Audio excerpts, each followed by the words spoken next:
হরে কৃষ্ণ। দিন গেল মিছে কাজে, রাত্রি গেল নিদ্রে, না ভজিনু রাধাকৃষ্ণ চরণারবিন্দে। দিনের বেলা মানুষ বিভিন্ন কাজে বিভিন্ন কর্মে যুক্ত থাকে, তো সারাদিন মানুষ ভগবানের নাম করার সময় পায় না। এরকম সংসারে অনেক জীব আছে, তারা দিনের বেলা এই ভগবানকে ডাকার বা তার কর্ম করার কোনো সময় পায় না। এবার রাত্রিবেলা আমরা কি করি, সারাদিন এই কর্ম করতে করতে দেহ আমাদের ক্লান্ত হয়ে যায়, তখন আমরা ঘুমিয়ে পড়ি। তাহলে এই যে দিন যাচ্ছে আমাদের কর্ম করতে, আবার এই অলসতা যখন এসে যায় তখন আমরা নিদ্রার ঘরে সময় কাটিয়ে দিই। তাহলে এই দিন গেল আমাদের মিছে কাজে, এবার রাত্রি গেল নিদ্রে। কথা দিয়ে এসেছিলাম ভগবানের কাছে যে তোমার চরণ সেবা করব, সেই জায়গায় আমরা পিছিয়ে সংসার আমরা করে নিলাম, সং করে নিলাম। যেটা অনিত্য বস্তু সেটা আমরা ঠিক সেরে নিলাম। এবার যা করার জন্য জগতে আসা বা যেখানে আবার ফিরতে হবে, সেটার কর্ম কিন্তু বাকি থেকে গেল। এবার কি করতে হবে, সেই বাকি কর্মটা শেষ করার জন্য পুনরায় আবার আমাকে এই পৃথিবীতে ফিরে আসতে হবে। এবার পৃথিবীতে ফিরে আসবো, ঠিক আছে, সেটা কি কোনো গ্যারান্টি আছে আমি আবার মানুষ হয়ে আসতে পারবো? কোনো গ্যারান্টি নেই। মানুষ হতেও পারি, আবার নাও হতে পারি। কেন? এর প্রশ্ন অনেক থেকে যায়। মানুষ হব, মানুষের সেই কর্মগুলো যদি আমাদের ঠিক ঠিক থাকে, যদি কর্মের কিছু বাকি থেকে যায়, তাহলে আবার ভগবান সেই মানুষ রূপ দেবে যে বাকি কর্মটা পূর্ণ করার জন্য তুমি আবার মানুষ হয়ে যাও। কিন্তু মানুষের কর্ম যদি না হয়, আমার দ্বারা যদি পশুর কর্ম হয়, ভগবান আবার কি করে মানুষ জন্ম দিতে পারে? ভগবান মানুষ জন্মটা পরিবর্তন করে, আমার এই দেহটা খাঁচাটা পরিবর্তন করে ভগবান কি করবে, একটা অন্য খাঁচা দিয়ে দেবে। তাহলে তো আমার এই মানুষের মতো বুদ্ধি, এই মানুষের মতো স্মৃতিশক্তি এগুলো থাকবে না। তাহলে ওই পশুর দলে চলে যাওয়া মানে কি, যে খাওয়া, ঘুম পাড়ানো আর কয়েকটা সন্তান সৃষ্টি করা, সারাটা জনম নগ্ন অবস্থায় থাকবে। কিন্তু এই মানুষের মধ্যে আমার যত সুখ স্বাচ্ছন্দ্য, যত কিছু চাওয়া পাওয়া, যত আমার ইচ্ছে পূরণ, এটা তো মানুষ না হলে সম্ভব নয়। তাহলে ওখানে কথা দিয়ে এসেছিলাম, সেই কথার পূর্ণ পালন তো হলো না। তা আমরা যদি সেই বুদ্ধি সহকারে সেই কর্মটা সময় থাকতেই সেরে নিই, তাহলে অসুবিধা কি? আমার সংসারে বিভিন্ন কর্ম আমার হয়ে যায়, এর সাথে সাথে আমরা যদি সেই সার বস্তুটা করে নিই। সার বস্তু বলতে একটা মানুষকে যদি জিজ্ঞেস করা হয়, দাদা সংসার করেছেন? তো এই মানুষটা সহসায় কি বলবে, হ্যাঁ দাদা সংসার করেছি। এই যে সংসার করলাম, কি সংসার করলেন? যে দেখুন সংসার করলাম, এই যে সংসারে অনেক খাটাখাটনি করে ছেলেপিলেগুলোকে মানুষ করলাম, তারপরে এই যে বাড়িখানা তৈরি করেছি, এই যে গাড়ি একখানা কিনেছি, কিছু জায়গা জমি কিনেছি। বাহ, খুব ভালো, আপনি তাহলে সংসার করেছেন। এবার শাস্ত্র কি বলছে, যে না তুমি সংসার করনি, সং করেছ, কিন্তু সার বস্তু এখনো তোমার হয়নি, শুধু সং করেছ। যে এই সং করার গুণে তোমার এই যে কিছু সৃষ্টি করেছো আর কিছু বানিয়েছ, কিন্তু সারবস্তু নেই। তখন সেই ব্যক্তি বলে, আচ্ছা বাবাজি, তাহলে আমি তত্ত্বটা বুঝলাম না, আমাকে একটু বুঝিয়ে বললে তাহলে আমার খুব ভালো হতো। যে তাহলে শুনুন, তত্ত্বটা কি, যে এইখানে সং যোগ সার।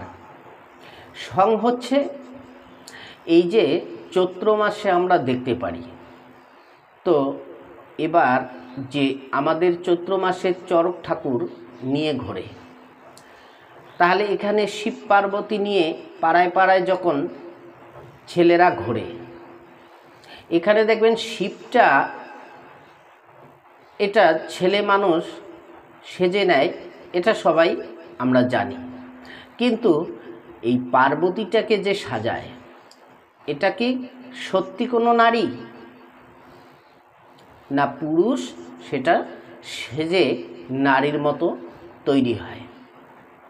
তাহলে কিন্তু এটা আমরা দেখতে পাই যে ছেলে এটা পুরুষ, কিন্তু সেই রং চং মেখে অনেক কাপড় চোপড় পরিয়ে তাকে সেই নারীর মতো একটা রূপে তৈরি করা হয়। আর এই শিব পার্বতীকে নিয়ে আমরা পাড়ায় পাড়ায় ঘুরে কিন্তু অনেক টাকা পয়সা জোগাড় করি। তা যাই হোক, তাহলে এখানে কি, এই যে নকল যে সাজা হলো, পার্বতীটাকে যে নকল সাজা হলো, একটা ছেলে মানুষকে মেয়ে মানুষ তৈরি করা হলো, এর নাম হচ্ছে সং। তার শাস্ত্রে কি বলছে, যে এই অনিত্য সংসারে তুমি যে অনিত্য বস্তুর জন্য সময় অতিবাহিত করলে, এই যে টাকা আমার, গাড়ি আমার, বাড়ি আমার, পুত্র সন্তান আমার, এই যে আমার আমার করে, এগুলো না জানি তোমার চিরকাল থাকবে, এগুলো আমার আমার করে তুমি এগুলোকে ঠিক করে তুমি সময় শেষ করে ফেললে। কিন্তু যেদিন তুমি এহ সংসার থেকে বিদায় নেবে, পরপারে চলে যাবে, এই পৃথিবী ছাড়বে, সেদিন তোমার সঙ্গে কে যাবে? আর যেদিন এসেছিলে, কেই বা তোমার সঙ্গে এসেছিল? তুমি একা এসেছিলে, এবার যাইতেও হবে একা। আইছো ল্যাংটা, যাইবে ল্যাংটা, কিচ্ছু তোমার সঙ্গে যাবে না। তাহলে তাই যদি হয়, তাহলে কি যাবে সাথে? যাদের জন্য করলে তারা তো তোমার সঙ্গে যাবে না। তাহলে এবার যে আমার বন্ধু, যে আমার আপনজন, যে আমার জীবনের সাথী, তাকে কিন্তু সঙ্গী করলাম না। সে কে? সে হচ্ছে দীনবন্ধু, জগৎপতি, সেই গোলকপতি ভগবান। সেই ভগবান কৃষ্ণের নাম আমি জীবনে বদনে নিলাম না, তার চরণে একটা ফুল তুলসী দিলাম না, জীবনে কোনো দিন সাধুসঙ্গ করলাম না। তাহলে ভেবে নাও, যে নিত্য বস্তুকে তুমি ছেড়ে দিয়ে অনিত্য বস্তুর প্রতি সময় কাটালে, এর নামই তো হচ্ছে সং। তাহলে সার হচ্ছে আমার এই হরি নাম, কৃষ্ণ নাম। এই সার বস্তুকে যদি তুমি করতে পারতে এই সংসারের মাধ্যম দিয়ে, সারাদিন যে যার কর্ম করো, দিন অন্তে ভগবানের নাম সন্ধেবেলা বসে হাতে তালি দিয়ে একটু কীর্তন করো। যদি পাশে কোনো মঠ মন্দির থাকে সেখানে চলে যাও, না থাকে নিজের ঘরে বসে হরি নাম কৃষ্ণ নাম করো। কিন্তু এটা যদি না করো, তাহলে তো সারবস্তু বাকি রয়ে গেল। তাহলে যদি আমরা সংসার জীবনের মাধ্যম দিয়ে ওগুলোও যেমন সংসারের দায়িত্ব পূর্ণ করতে হয়, তাহলে জগতে এটাও বড় একটা দায়িত্ব। যে আমাকে খাওয়াচ্ছে, পড়াচ্ছে, যার নিয়ন্ত্রণে আমি জগতে আমার এই হাসি ঠাট্টা সম্পূর্ণ আমার মনের ইচ্ছা পূরণ করে দিচ্ছে, যে মানুষটা আমার ভিতরে থেকে আমি যদি তার চরণে ভক্তি না করি, আমি যদি তার কর্তব্য পালন না করি, তার কথা যদি না মানি, তাহলে এর চেয়ে বড় অপরাধ আর কি আছে জগতে? মানব জীবনে এর চেয়ে ধিক্কার আর কি আছে?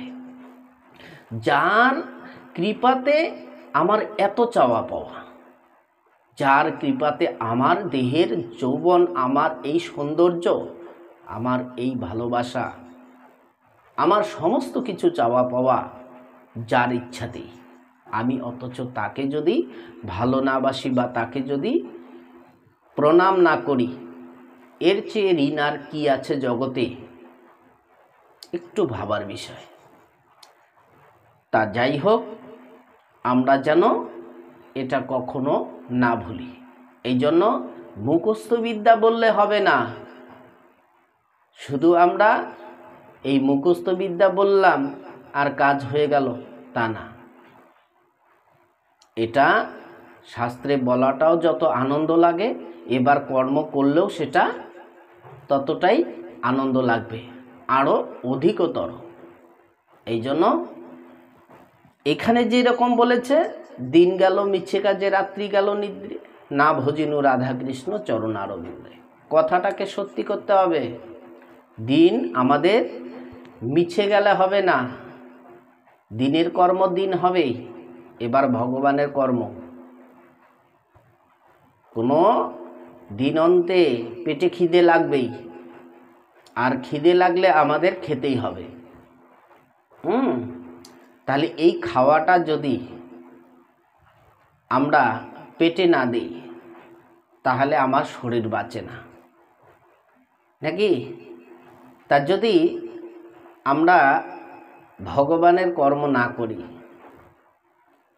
সেই ভগবান যদি আমাদের কৃপা না করে, তাহলে এই জগতে আমার কোনো ইচ্ছে পূরণ হবে কি? কখনো হবে না। তাহলে এটা আমরা সময় থাকতে থাকতেই যেন এটাকে পূরণ করতে পারি। তাহলে আমরা সবাই মিলে চেষ্টা করি, সাথে পাচে মিলে নিজ দ্বারেতে বসিয়া হরিনাম সংকীর্তন সাধুসঙ্গ, এটাই যেন মানব জীবনের সার বস্তু হয়ে আসে। তো সুখে থাকুন, শান্তিতে থাকুন, ভগবানের নাম করুন। রাধে রাধে।